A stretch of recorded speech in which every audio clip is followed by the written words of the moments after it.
बहुत समय पहले की बात है। एक छोटे से गांव में एक लड़का रहता था जिसका नाम मोहन था। मोहन बहुत ईमानदार और नेक दिल था। एक दिन गांव के बाहर एक बड़ा मेला लगा। मोहन ने सोचा कि क्यों ना वह भी मेला देखे और कुछ खुशियां हासिल करे।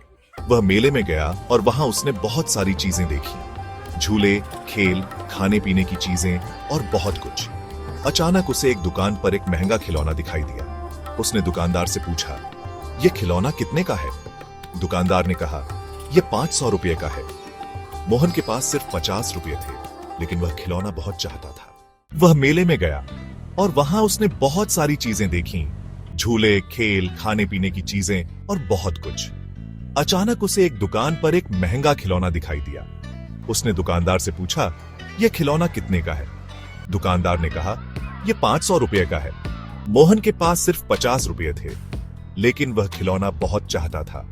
मोहन सोचते हुए बोला, मैं इसे खरीदना चाहता हूं, लेकिन मेरे पास पूरे पैसे नहीं हैं। क्या आप इसे मुझे 50 रुपये में दे सकते हैं? दुकानदार हंसते हुए बोला, नहीं बेटा, यह खिलौना बहुत महंगा है, तुम इसे कैसे खरीद सकते हो? मोहन थोड़ी देर चुप रहा।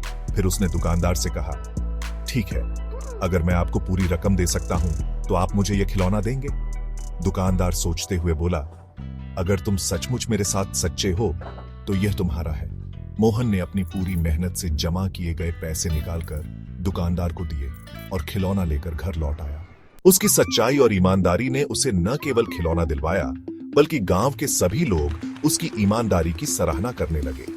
सीख: इस कहानी से हमें यह सीखने को मिलता है कि सच्चाई और ईमानदारी से बड़ा कोई खजाना नहीं होता। चाहे जैसे भी हालात हों, हमें हमेशा सच्चे और ईमानदार रहना चाहिए।